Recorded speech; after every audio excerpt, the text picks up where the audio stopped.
ওকে তো ফাঁসি না দিয়ে ওকে জেলে দিয়ে রাখা উচিত। ফাঁসি দিয়ে দিলে একেবারেই তো চলে যাবে, তাহলে ও কিছু বুঝতে পারবে না। মানুষের সাধারণ মানুষের কি জ্বালা কি যন্ত্রণা, মায়ের কোলে ধরে মারা, মারধর করা, অথচ স্বামীরও মারা, স্বামীরও মারা। ঘর ছাড়া আমরা 12 বছরে ঘর ছাড়া হয়ে রয়েছি, সেইভাবে ঘর দোর কিছু নেই, লুটপাট সব করে নিয়েছে। সেই জ্বালা যন্ত্রণা রয়েছে। ওকে ছাড়লে তো আর ফিরে আমরা থাকতে পারবো না, কারণ উনি তো একটা হ্যাঁ নরাজকে সহগাত, বানুমোল্লা সহগাত, ওর লোকজন, ওর গুন্ডা বাহিনী, ওরাই করেছে। কে করবে? গ্রামটা সহগাতের গ্রাম। আমার ফ্যামিলিটা একদিকে ছিল, আমি একা একদিকে ছিলাম। তার কারণে বিশাল মারধর খেয়ে আমরা 12 বছর দেশ ছাড়া হয়ে এখনো আছে আমার ছেলেরা বাইরে, কেউ নেই। আজকে আপনারা যে রাস্তায় বেরিয়েছেন, তো আপনাদের আজকে দাবি কি? দাবি হচ্ছে কি, আরে ভাই দাঁড়ান, দাবিকেই ওনাকে শাস্তি দেওয়া হোক। হ্যাঁ, ওনাকে শাস্তি দেওয়া হোক। আরও যারা আছে তাদেরও ধরা হোক, তাদেরকে শাস্তি দেওয়া হোক। না দিলে আমরা নিরাপদ থাকতে পারতেছি না। মা বোন মাথা উঁচু করে চলতে পারতেছে না, আস্থা ঘুরতে পারছে না, ভয় ভয় করে চলছে, ভয় ভয় করে বেড়াচ্ছে। এখনও অনেকে মা বোন আত্মার ভিতরে ভয় রয়েছে, কখন কোন করবে, কখন কাকে ক্ষতি করবে, কাকে বা অত্যাচার করবে। কারণ এখন লোকজন এখনও আছে যে একেবারে কি সব ও গেছে বলে কি দেশ ঠান্ডা হবে তা নয়, এখনো পিছনে আছে, অনেকে আছে, তাকে তোলার ব্যবস্থা আপনাদের করতে হবে। বলছেন যে শওকত মোল্লা ছাড়া আরো আছে। আরোটা কে, যদি নাম বলুন, আবু জাফর মীর, এই সব বলুন, যে কটা জানো বলবো তো। আছে কেউটিতে আছে, ওটার নামটা কি জানো, বাড়ি বলতে হবে না, এক এক নাম বলে দাও। মোনাব্বার আছে, আবজা মীর, গোলাম, আজিম আলী, আবু জাবর, ইদ্দিস, শওকত, ফারাক, নবী, এইগুলো মন্ডলী,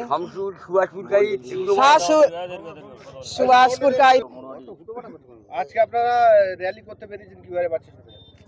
শওকত মোল্লা ধরা পড়েছে, শওকত মোল্লা ধরা পড়েছে, ও তো ধরা পড়েছে। ওর যে বিশাল বাহিনী আছে, এখনো যে বিশাল বাহিনী আছে, সেই বাহিনী রাতের অন্ধকারে এখনো বন্দুক বোমা নিয়ে ঘরে ঘরে ঢুকছে, এখনো ঘরে ঘরে ঢুকছে এবং ফায়ার করছে, গুলি করছে। শওকত মোল্লার গ্রেপ্তারের পর ওর থেকে আরও, ওর পরে আরও বড় বড় বাহিনী আছে। তাদের নাম হচ্ছে মোনাব্বর মোল্লা, সুভাষ পুরকাইত, আবু জাফর মীর, সালম মোড়ল, ফারাক জমাদার, নবী জমাদার, মনিরুল মোড়ল, সুলতান মীর, এরাই সব এখনো বন্দুক বাহিনী এরা।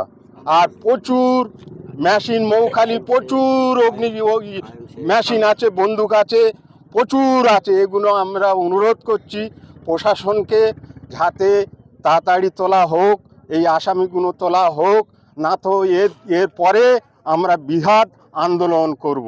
বেশ, ধন্যবাদ। আজকের শওকত মোল্লা গ্রেপ্তার হয়েছে, তারপরে আপনারা আজকে মৌখালীতে স্বয়ং শওকত মোল্লার বাড়ির পাশেই আপনারা র্যালি বার করেছেন, উদ্দেশ্যটা কি? আমরা আজকের উলিবাজি সেই খুশিতে উলি বার করেছি। আমরা এতদিন ঘরের মধ্যেই বন্দী হয়েছিলাম, আমাদের 15 বছর দেশ ছাড়া করেছে, ঠিক আছে। 2011 সালেতেও মার্ডার করার পরে চক্রান্ত করে 4 জনের মার্ডার করেছে, কচিমণি মার্ডার করেছে, আকবর মার্ডার করেছে, মোবারক মার্ডার করেছে, মানিক পাইন মার্ডার করেছে। সব আমাদের নামে কেস চাইপেছে। এই কেসগুলো দ্রুতভাবে কেস চাইপেছে। চাওয়ার পরে ওই শওকত মোল্লার নেতৃত্বে ওর ওই ফারাক আছে, নবী আছে, মুনাব্বার আছে, গোলাম আছে, সকলে আছে, এর সঙ্গে জড়িত আছে, আরও বিভিন্ন রকম জড়িত আছে। এখন অস্ত্র যা আছে মৌখালীর মধ্যে, যদি এনআইএ তদন্ত করে, আমি চাই কেন্দ্র বাহিনীতে পুরো প্রতিটা ঘরে মেশিন দিয়ে শাসক, প্রত্যেকটা ঘরে सच होना चाहिए, इसका होना चाहिए, मैं जरूर चाहिए होना चाहिए। मैं मोदी शाह को बोल रहा है, अमित शाह को बोल रहा है, इसका होना चाहिए, जरूर होना चाहिए। और वो जो शौकत मोल्ला है ना, उसका छोड़ना मत सर, तुम्हारा माफी मांगे, उसका छोड़ना मत। वो छोड़ेगा तो फिर किसी को लड़की को जान जाएगा, किसी को लड़की को इज्जत जाएगा, किसी को बच्चे को, किसी को गोद में खाली हो जाएगा। वो ऐसे आदमी है, उसका नहीं चाहिए हम लोग को, ऐसे आदमी नहीं चाहिए, उसका देशद्रोही को नहीं चाहिए, उसका पूरा फांसी में चढ़ा दो सर, उसका नहीं चाहिए हम लोग। इतना बहुत बहुत बहुत हम लोग को एक किया, हम लोग का नहीं चाहिए सर।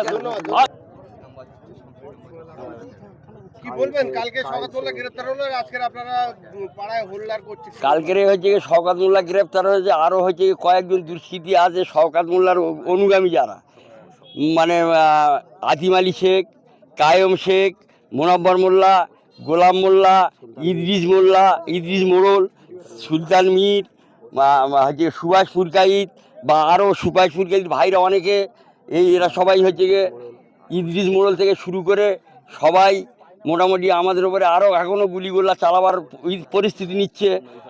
শওকত মোল্লা হচ্ছে গ্রেপ্তার হওয়ার পরে রশিদ শেখ, ওই নবীমল জমাদার, ফারাক জমাদার, এরা সবাই মিলে এখনও গোলাম শামসুল, ওরা সবাই মিলে এখনও মানে আমাদের উপরে হুমকি চালাচ্ছে, বন্দুক বার করছে, বা সালম লস্কর, এরা সবাই এখন অবধি হচ্ছে হুমকি চালাচ্ছে, তাও হুমকি চালাচ্ছে।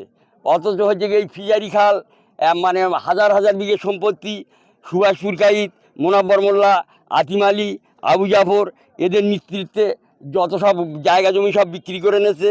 বিক্রি নেওয়ার পরেও তারা হচ্ছে পজিশানও কেউ পায় না, অনেকে তাদের টাকাও ফেরত দেয় না। এদের টাকা ফেরত দিতে হবে, এদের গ্রেপ্তার করতে হবে, এই দাবি আমরা সবাই করছি। ধন্যবাদ। আজকে আপনারা দেখলাম যে বেশ কিছু মানুষ নিয়ে জুলুস বার করলেন, কি কারণটাই? এটা আমাদের আজকে প্রতিবাদ মিছিল। এই মিছিলে আমরা শওকত মোল্লা যে গ্রেপ্তার হয়েছে এবং তার যে বাহিনী ও রাতের অন্ধকারে গ্রামে ঢুকে এখনও পর্যন্ত সন্ত্রাস সৃষ্টি করছে, এদের আমরা শাস্তি চাই এবং তার জন্য আমরা এই আজকেই আন্দোলন গড়ে তুলতে চাইছি। প্রশাসনের দ্বারস্থ হয়েছেন আপনারা? প্রশাসন দ্বারস্থ হয়েছি এবং বলছি, এবং আমাদের রাজনৈতিক লেভেলেও আমরা তুলে ধরছি তাদেরকে দিয়ে উচ্চ লেভেলে বলার জন্য। এই যে শওকত মোল্লা গ্রেপ্তার হয়েছে, তারপর আপনাদের সঙ্গে যারা আরো ছিল তারা বলছেন যে আরো বেশ কিছু আছে যারা এখনো পর্যন্ত বন্দুক নিয়ে রাতের অন্ধকারে এই সব যে ভেড়ি এলাকা আছে না, এখানে তো প্রশাসন ভেতরে ঢুকতে পারে না, এগুলো ঘাঁটি এলাকা করেছে। এই ঘাঁটি এলাকা রাতের অন্ধকারে ঢুকে পিছারির মধ্যে ঢুকে তারা থাকছে, খুব ভোর অবস্থায় তারা বার হয়ে চলে যাচ্ছে। প্রশাসনকে জানাচ্ছি, প্রশাসন এর দিকে খুব বেশি ঢুকছে না। এই অবস্থা আমরা নিঃসন্দেহে খুশি,